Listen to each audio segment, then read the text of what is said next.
This thing's not working this morning, so if you see me turning around a few times, I'm just making sure we're kind of all in the right place.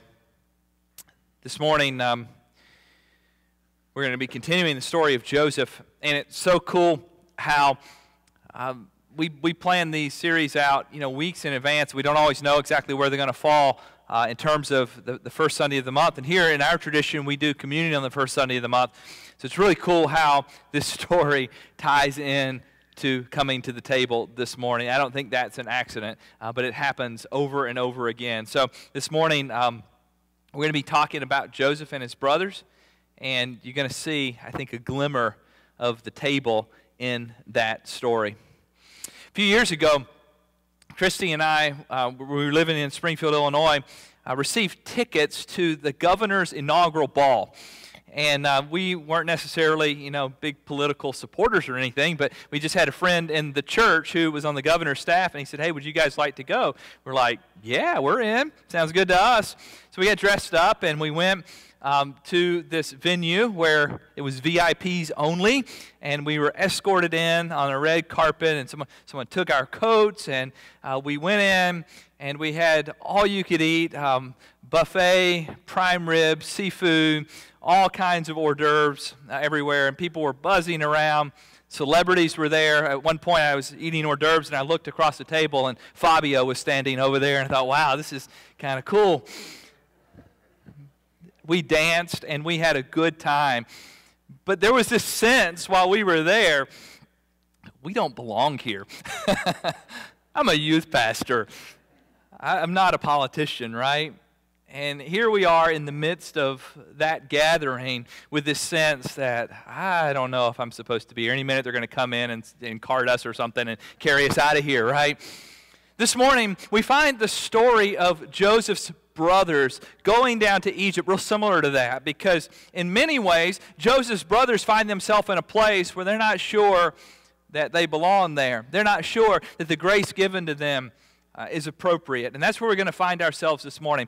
Now, if you've not been with us for several weeks, you might get a little lost this morning. You might think, Joseph, who's Joseph? Wasn't he Jesus' dad or something? I'm trying to figure out where we're fitting here. So I want to take just a minute and invite you to find in your Bibles Genesis chapter 42 and 43. We're going to be covering 2 whole chapters this morning. We're not going to read every word. But I also want to take just a minute this morning and kind of review and kind of bring everybody up to speed on where we were. You remember the story of Joseph, don't you, where the coat of many colors? That's the Joseph we're talking about. And he was given this coat of many colors by his dad because he was a favorite kid, right?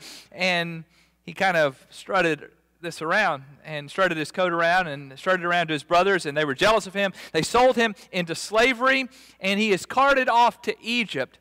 And through a series of events, and through many years, well over a decade here, Joseph ends up in this house of this guy named Potiphar. He's accused of rape. He ends up in prison because of that. While he is in prison, he interprets the dreams of these 2 government officials, the cupbearer and the baker, and then, through a series of events, is brought to Pharaoh, is able to interpret Pharaoh's dream, and because of that, ends up second in command of all of Egypt. What a story, right? Crazy story. But the story is not over yet, and we continue in that story this morning. Now, if you remember last week, we talked about Joseph coming before Pharaoh and this dream that he interpreted before Pharaoh. And I'll quiz you for just a minute, those of you who were here and who were paying attention. The dream had cows in it, and it was kind of weird if you remember it. But the dream interpreted meant that there would be 7 years of abundance in Egypt, and then there would be 7 years of famine. Exactly. You were listening last week, right? Or you went to Sunday school as a kid, one of the two. And so anyways, you end up with Joseph kind of being placed as a government official. He gets all the benefits of that. He gets wives, and he starts having kids and all this stuff. So they go through these 7 years of abundance. And if you remember in the dream, Joseph told Pharaoh, you need to store up during these 7 years of abundance so that you'll be ready when the 7 years of famine comes.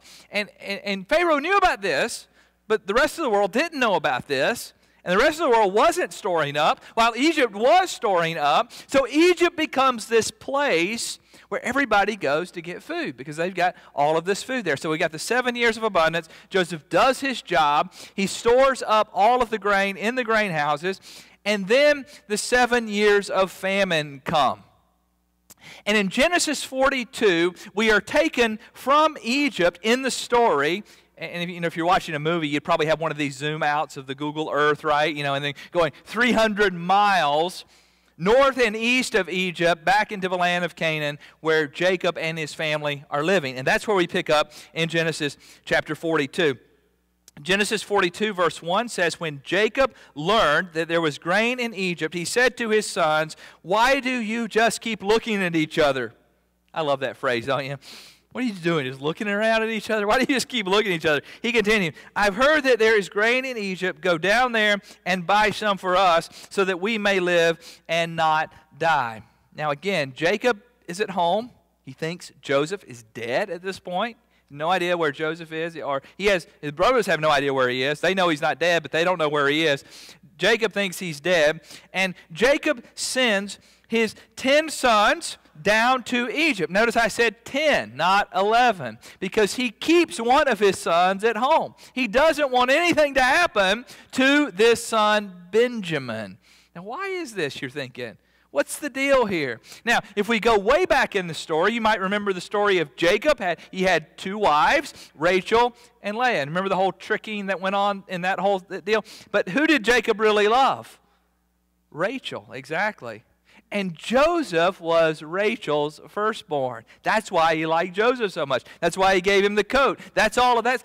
And Rachel had one more son named Benjamin. And we know that Rachel died in childbirth while giving birth to Benjamin.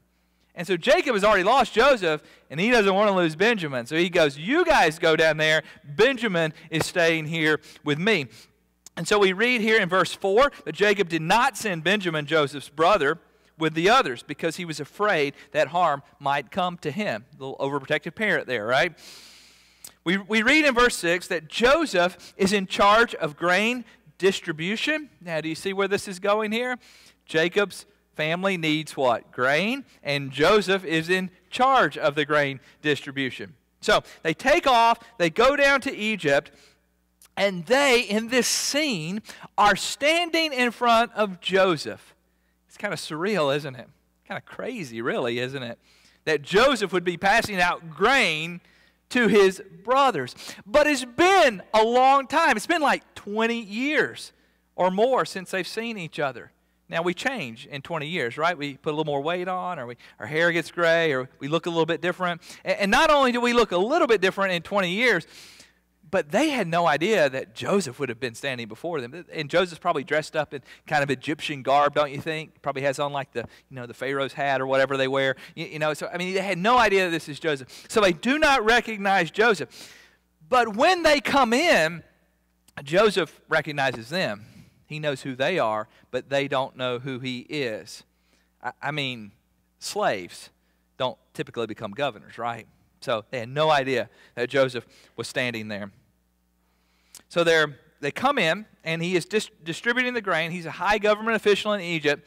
So when they come in, they naturally do what you would do if you're standing before an Egyptian government official. You bow down.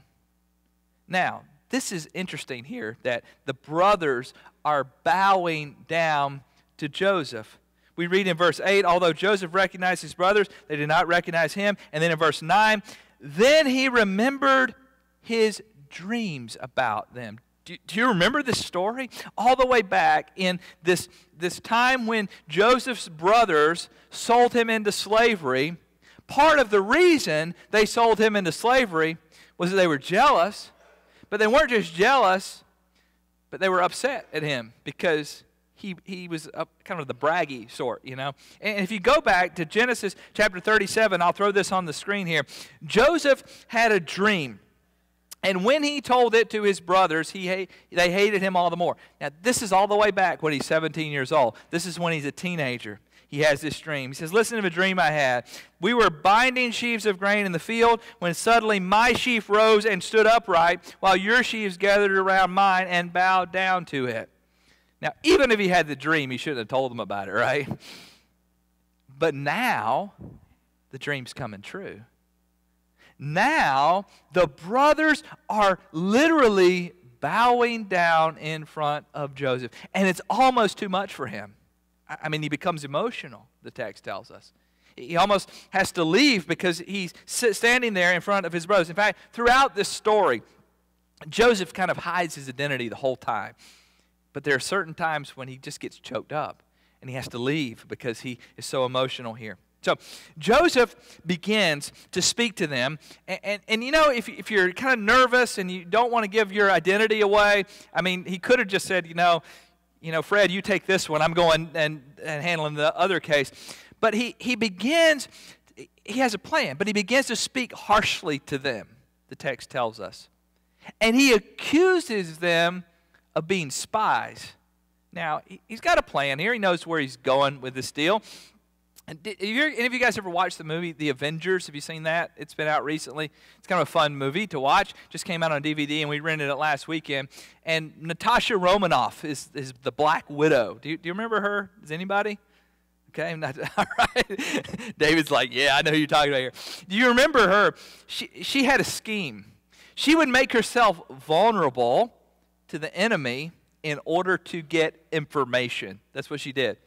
And then they would give her information. Well, Joseph has a plan. His plan is, I'm going to speak harshly and accuse them of spying plan, and they will give me the information that I want. And so that's what he does. He begins to speak harshly to them. He tells them, look, you guys are spies. You're here to steal our stuff. And you can imagine when you're getting accused of espionage, you're going to get pretty nervous, don't you think? And Joseph starts asking them questions, and he finds out that their father is still alive, and that their brother is with their father. That's what he wanted to know. And Joseph continues this plan here. And notice, too, he doesn't ask them about Rachel. Do you notice that in the text? He doesn't ask about his mom. It seems that maybe Rachel had died before Joseph was sold into slavery. So what he does, he accuses him of spying. He puts him in prison for 3 days. Nice way to treat your brothers, right? And then he pulls him out of prison, and he says, look, I want you guys to go back home, and I want you to bring your other brother here. And just to make sure you're going to come back, I'm going to hold Simeon in prison here while you guys head home. He says in verse 18 of chapter 42, do this and you will live, for I fear God. If you're honest men, let one of your brothers stay here in prison while the rest of you go back and take grain back for your starving households. Verse 20, you must bring your youngest brother to me so that your words may be verified and that you may not die. Again, if you're accused of spying, you could be killed for that. So it's a pretty high charge that he's putting on these guys here. Now, I want you to notice the response of the brothers at this point. They have not forgotten what they did to their brother some 20 years ago. Now, again, they don't know that that's him standing in front of them, but they remember what they did. Maybe guilt, after it's just eating them up after time. And when things start going south, when they're accused of espionage, they think that it's because they sold their brother into slavery and God is punishing them. Look at the text here. Verse 21, they said to one another, surely we are being punished because of our brother. We saw how distressed he was when he pleaded with us for his life, but we would not listen. That's why this distress has come upon us. Reuben, the oldest brother, speaks up in verse 22. Reuben replied, didn't I tell you not to sin against the boy, but you wouldn't listen. Now we must give an accounting for his blood. In other words, things are getting bad for us now, and the reason that it must be bad is because of what we did to Joseph. Isn't it ironic? They're having this conversation in front of him. They have no idea who he is. He's been using an Egyptian interpreter the whole time, so they don't even think that he speaks their language. And they're having this conversation right there in front of him. And he gets emotional. And he starts tearing up. Look at what the text says here. Verse 24. He turned away from them and began to weep. It's a lot for him to take in. Seeing his brothers, hearing them say this.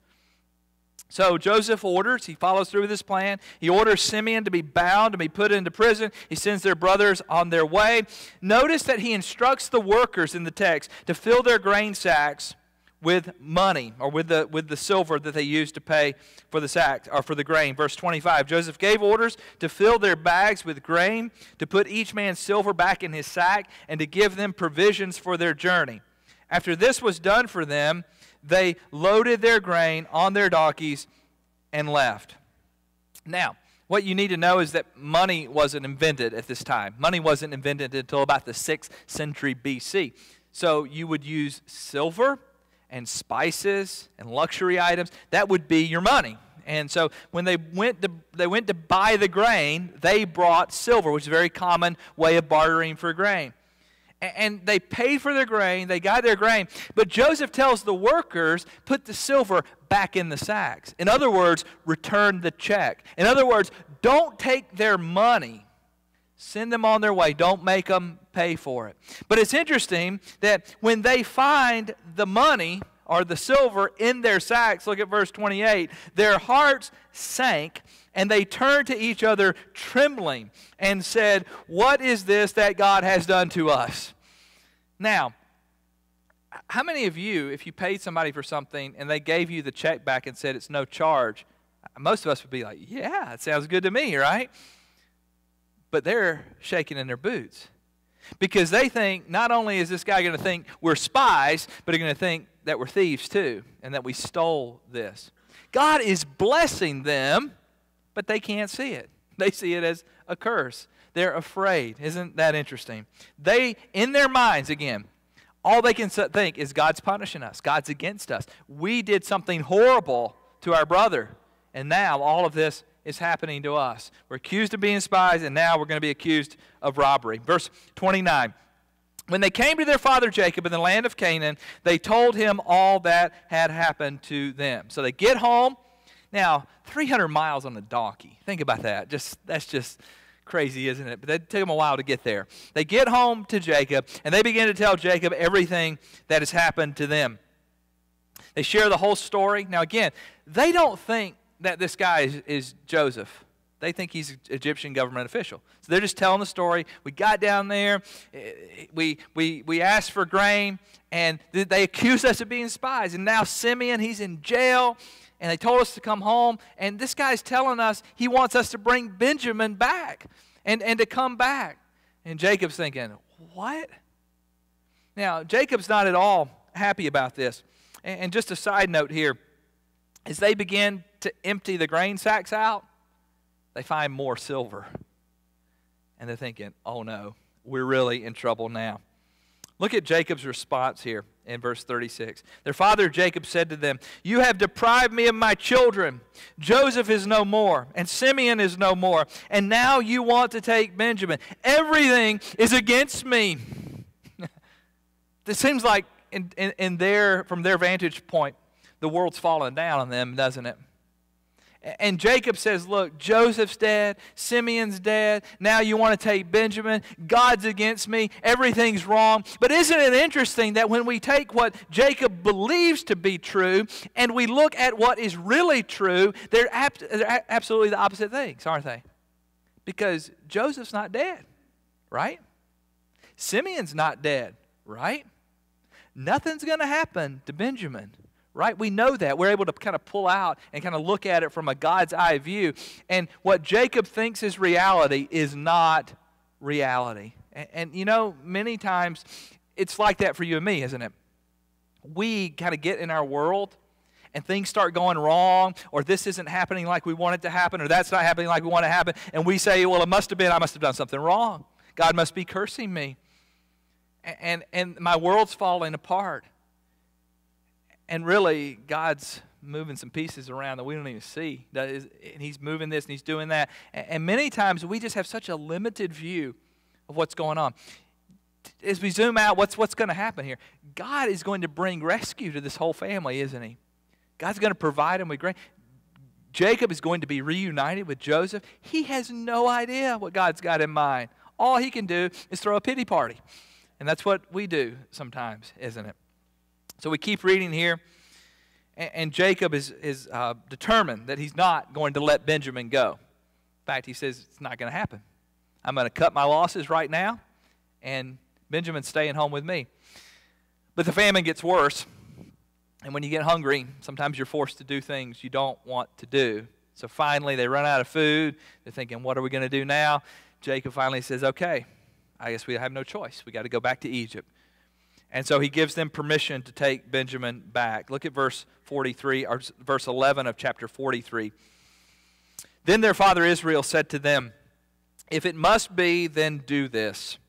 Put some of the best products of the land in your bag and take them down to the man as a gift. A little balm, a little honey, some spices and myrrh, some pistachio nuts and almonds. Take double the amount of silver with you, for you must return the silver that was put back into the mouths of your sacks. Perhaps it was a mistake. Take your brother also and go back to the man at once. And may God Almighty grant you mercy before the man, so that he will let your other brother and Benjamin come back with you. As for me, I am bereaved. I am bereaved. Jacob says, okay, go back. Here is some energy mix, right? And some more silver and some honey and all this stuff. Go back, and maybe he'll be gracious to you. And as you read this text here, you know, he says, may God bless you. May God deliver Benjamin and Simeon back to me. But it almost seems like he's just kind of saying, may God do it, but I don't know. Doesn't seem too hopeful to me. I kind of picture Jacob in that kind of posture right now. It doesn't seem to have a lot of confidence that God's going to work this thing out. So they're headed off to Egypt. They've got double the gifts now, double the stuff and all of the silver that was returned to them, and they have Benjamin. And so in verse 15 we read, they hurried down to Egypt and presented themselves to Joseph. Now, again, they don't know it's Joseph yet, so keep remembering that. We know it's Joseph, and the author of Genesis is telling us it's Joseph, but they don't know it's Joseph yet. And this is where the story gets good, let me tell you. They're heading down there, and the tide is just about to turn. And Joseph sees Benjamin in verse 16. Joseph saw Benjamin with them, and he said to the steward of this house, take these men to my house, slaughter an animal, and prepare dinner. They are to eat with me at noon. Joseph's making plans for a feast, but the brothers don't know Joseph's plans. All they know is, hey, you guys come on, we're going to this house over here.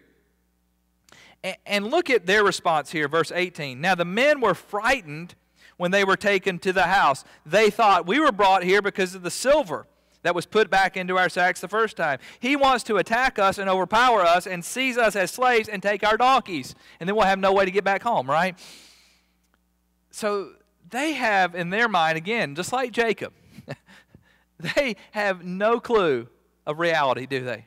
Joseph's preparing a feast for them, and they think they're stepping into a trap in which they're going to be slaves. Kind of a crazy thing. They show up, and they're battling all over the place. If you read the text there, you can see they're like, well, we brought you the silver back. Here you go. They're bowing down to them. I mean, they think they're going to be enslaved here. And you got to think, as Joseph, would you not have the temptation to do what they think is going to happen? I mean, wouldn't you have the temptation to say, well, they threw me in a cistern, and they put me in a pit, and they sold me into slavery. Now's my chance, right? I'm going to take the 10 brothers, put them in slavery, and Benjamin and I are going to go back and visit Dad, right? That's what I would be doing. Wouldn't you be doing that, or be thinking that that was what you'd want to do? But here's the deal. Joseph's going to do something for them beyond what they expect. In fact, just the opposite of what they expect. And it's so cool here because this story is a picture of this story, you see, the table. And what's happening here with Joseph and his brothers is a picture of what's happening with Jesus and his disciples and Jesus and me and you. It's a window into or a picture of Jesus in the Old Testament here. But let's keep reading here. They're shaking in their shoes. They look at Joseph's servants, and Joseph's servant responds to them in verse 23. It's all right, he said. Don't be afraid. Your God, the God of your father, has given you treasure in your sacks. I received your silver. In other words, God is blessing you here. They think we're going to be, taken out, but God is blessing him. Joseph arrives on the scene. He asks them some more questions. He finds out if his father's still alive. They say, yeah, your father is still alive. They bow down to him to pay him honor again. And look at Joseph's reunion here. It's described with Benjamin in verse 29. As he looked about and saw his brother Benjamin, his own mother's son, he asked, is this your youngest brother, the one you told me about? And he said, God be gracious to you, my son. Again, they don't know it's Joseph. Joseph knows that's his brother, but his brother doesn't know. God be gracious to you. What does he call him? My son. Verse 30, deeply moved at the sight of his brother, Joseph hurried out and looked for a place to weep. He went into his private room and wept there. I mean, he can't hold it in. Excuse me, I got to get up for just a few minutes. He goes to his room, and tears are coming down his face. He can't believe he is reunited with his brothers and now his brother Benjamin. Now, remember, the brothers, though, they're scared silly at this point, right? They have no idea. They think they're going to be captured. They think they're going to be taken into slavery. And look at what happens in the text. They're brought into Joseph's house, and their feet are washed. Notice that. And they're seated at the table. Where are the slavery shackles? You're washing my feet? And we're sitting down to dinner? Look at the text. The men had been seated before him in the order of their ages, from the firstborn to the youngest. And they looked at each other in astonishment. Can you imagine them looking around? What? Dinner? Served? Wait a minute. We're not supposed to be here. Remember, we sold our brother into slavery and God is punishing us? This doesn't quite look like punishment to me, right? So their whole worldview of reality is being turned around here in this moment as they are invited to the table. Again, in their minds, God was punishing them, but now they are receiving grace and they are blown away. Verse 34 there, and we're going to finish the story here. When portions were served to them from Joseph's table, Benjamin's portion was 5 times as much as anybody else's. So they feasted and drank freely with him.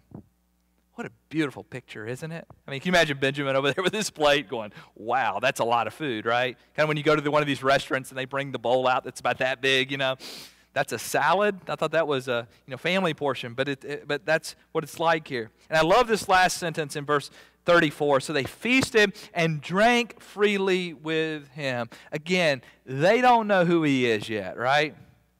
But you get this picture of them sitting around sharing drink, sharing food, laughing, joking, invited to a table where they don't deserve to be.